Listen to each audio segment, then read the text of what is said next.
JEE 2021 के अंदर question है, consider a triangle PQR having the sides of length P, Q and R opposite to the angles capital P, capital Q, capital R respectively. Then which one of the following statement is not true? चार options given है, solution of triangle के ऊपर based question है, properties of triangle नाम से भी आप इसको जानते हैं। ये चार ऑप्शंस में हमें पता करना है कौन से ऑप्शन सही है। इसको आगे बढ़ने के पहले स्टूडेंट्स का बिहेवियर उस साल पर क्या रहा था, जब इस क्वेश्चन को आप ही के इसके स्टूडेंट्स आपके सीनियर्स ने सॉल्व किया था, उस बिहेवियर को भी देख लेते हैं। ये जो क्वेश्चन पूछा गया है, अगर हम इसको देखें तो ये एमसीक्यू टाइप के अंदर पूछा गया है, जहां पर नेगेटिव मार्किंग -2 की थी, पार्शियल मार्किंग भी है, सही करने पर +4। स्टूडेंट्स का बिहेवियर ऐसा है कि 9% स्टूडेंट ऐसे हैं उस टाइम के, यानी कि आप कह सकते हैं कि 13,977 स्टूडेंट ऐसे हैं जिन्होंने इसके अंदर +4 सिक्योर किया होगा, और वहाँ पर पार्शियल मार्किंग वाले 13% है, और जो गलत लेकर गए होंगे घर पर मार्क्स वो है -2 वाले, और 0 वाले हैं जिन्होंने अटेम्प्ट नहीं किए। 50% स्टूडेंट्स ने क्वेश्चन छोड़ दिया, किया ही नहीं, और सिर्फ 9% ऐसे जिन्होंने 4 मार्क्स सिक्योर इसके अंदर किया होगा। चलिए क्वेश्चन पर आते हैं, देखते हैं क्या पूछा गया है। Consider the triangle PQR lying the sides of length PQR opposite to the angles. देखो, पहला थॉट तो इसके अंदर ये आता है कि सर सॉल्यूशन ऑफ ट्राइंगल को सिलेबस में उन्होंने हटा दिया है। देखो, जेई के सिलेबस से ट्राइंगल को हटाना, सर्कल को हटाना फिजिबल नहीं है। बहुत ज्यादा डिटेल्ड एनालिसिस जो पहले सॉल्यूशन ऑफ ट्राइंगल में था वो अब नहीं पूछा जाएगा, लेकिन sine rule, cosine rule, projection formula, in radius के फार्मूला, ये सब बेसिक्स हैं ट्राइंगल के, तो ये हमेशा सिलेबस के पार्ट रहेंगे। ठीक है, आइए पहले वाले की बात करते हैं। कॉस पी, ट्राइंगल के हिसाब से बात करें तो कॉस पी का फॉर्मूला आपके पास से बन चुका होगा Q² plus R² minus P² upon 2QR। ये डेटा आपके पास से बन जाएगी बात। अब यहीं पर अगर हम इसको थोड़ा देखें तो हम इसको थोड़ा सिंप्लीफाई कर सकते हैं। ये तो फॉर्मूला वाइज है, ये आता है -P² अपॉन 2QR। AMGM से हम बात बना सकते हैं कि दो नंबर्स हमने ठीक कर लिए, वो है Q² प्लस R² बाई 2, और इन्हीं का हम स्क्वायर रूट भी ले लेंगे इन दोनों नंबर्स का ही, क्योंकि यहाँ से अगर हमारे पास रिजल्ट देखा जाए तो Q² plus R² upon 2QR is greater than और इक्वल टू 1 आता है। इसकी क्वांटिटी 1 से ग्रेटर है। ठीक है, तो अगर ऐसा है तो हमने फिर दोनों side P² minus 2QR subtract कर दिया। ये तो काम हम कर ही सकते हैं। यहां से क्वेश्चन शुरू हुआ और इसके अंदर से दोनों सेम टाइम दोनों इनइक्वालिटीज में कम कर दी। अब क्योंकि ये हम पहले भी देख चुके हैं कि ये किसका डेटा है, दिस इज कॉस पी, तो ये आपके पास से रिजल्ट जस्टिफाइड हो गया। This is what the result return is A option. पहला वाला ऑप्शन आपके पास से मैच हो गया, ये इसका है। बी के लिए हम बात करते हैं कि बी ऑप्शन में क्या लिखा गया है। यहाँ पर जो P+Q लिखा है, मैं यही कहूंगा कि पहले आप इनको क्रॉस मल्टीप्लाई करके देख लीजिए। क्रॉस मल्टीप्लाई करते हैं तो डेटा बनता है P+Q cos R greater than और equal to Q minus R cos P, P minus R cos Q। देखिए, P cos R plus R cos P, same type minus वाले को इधर ले आ, Q cos R plus R cos Q, ये भी इधर बना दिया, ग्रेटर देन और equal to Q cos P plus P cos Q।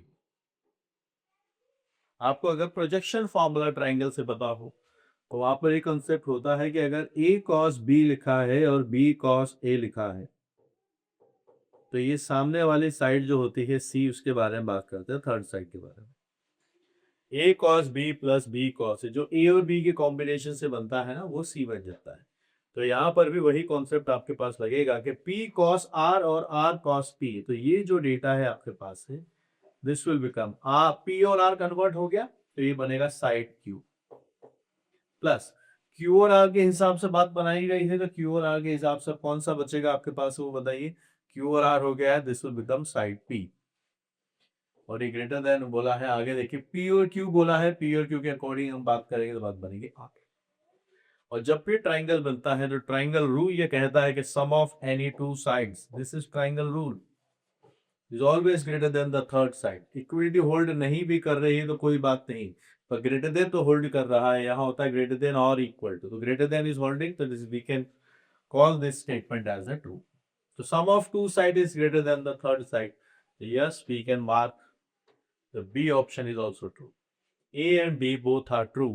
अब बारी है C और D की। C और D की बात करते हैं।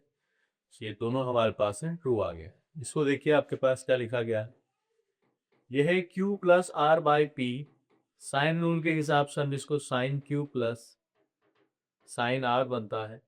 यहाँ पर हम साइन P भी लिख सकते हैं, ठीक है, ये डेटा लिखा गया है। इन अ ट्राइंगल हम जानते हैं कि तीनों जो एंगल्स होते हैं पी क्यू आर, सबका वैल्यूज किसके बीच में होता है, 0 से पाई के बीच में। और अगर ये 0 से पाई के बीच में है तो फर्स्ट क्वाड्रेंट और सेकंड क्वाड्रेंट के अंदर जितने भी ट्रिग्नोमेट्रिक है साइन के डेटा तीनों एंगल्स में पॉजिटिव आएंगे, क्योंकि 0 से पाई फर्स्ट क्वाड्रेंट सेकंड क्वाड्रेंट के अंदर साइन हमेशा पॉजिटिव रहता है। और अगर ये पॉजिटिव है तो इस रिजल्ट को देखिए थोड़ा, और यहाँ देखिए क्यू और आर के लिए हम यहाँ पर ALGM अप्लाई करने की कोशिश करते हैं। तो मैं sine Q plus sine R मैंने लिखा डिवाइडेड बाय 2 है, ग्रेटर देन दोनों का प्रोडक्ट आपके पास से आता है, यह है sine Q and sine R. ठीक, ये डेटा हमने यहाँ बना दिया। आप और रिजल्ट बनाइए तो बनता है sine Q plus sine R is greater than 2 times sine Q sine R, ये डेटा लिखा गया। फिर दोनों साइड हमने साइन पी से डिवाइड कर दिया, दोनों साइड हमने साइन पी से डिवाइड कर दिया। अब ये जो रिजल्ट है this is this data, Q plus R by P is greater than और equal to this data, sine Q sine R upon sine P. हमें क्या रिजल्ट दिया है, हमें उल्टा रिजल्ट दे रखा है। हमें बोला है कि this one is greater this one is small, equal to और ग्रेटर पर ये वाला स्टेटमेंट ट्रू है, बट यहाँ स्टेटमेंट अलग है, so we can mark C as a wrong option. हम सी ऑप्शन को यहाँ पर गलत ऑप्शन मार्क कर देंगे, ठीक है। अब बारी आती है डी ऑप्शन के बारे में। पी से बड़ा क्यू है, पी से बड़ा आर है, so Q is greater than P and R is greater than P. Okay, फिर देन फिजिबिलिटी की बात हो रही है इन दोनों रिजल्ट्स के बारे में, क्या ये दोनों बातें ट्रू होंगी। तो आप देखिएगा पी का मतलब तो क्या हुआ, आपके पास से साइड्स हैं। यहाँ पर अगर हम फर्स्ट रिजल्ट की बात करते हैं तो ये जो लिखा गया है पी का मतलब हम रेशियो में लिख सकते हैं कि ये साइन पी बाय मेरे पास से यहाँ से साइन आर आ जाएगा, और एंड करके लिखा है तो I am writing this relation as well. क्या है रिजल्ट फिजिबल है जो हम यहाँ पर लिख रहे हैं। आपको एक बात पता होगा, जो भी मैं थोड़ी देर पहले भी लिखा, किसी भी ट्राइंगल में तीनों एंगल्स की वैल्यूज तो 0 से पाई के बीच में होती है, तो उनका जब हम साइन लेते हैं तो वो क्वांटिटी पॉजिटिव आती है।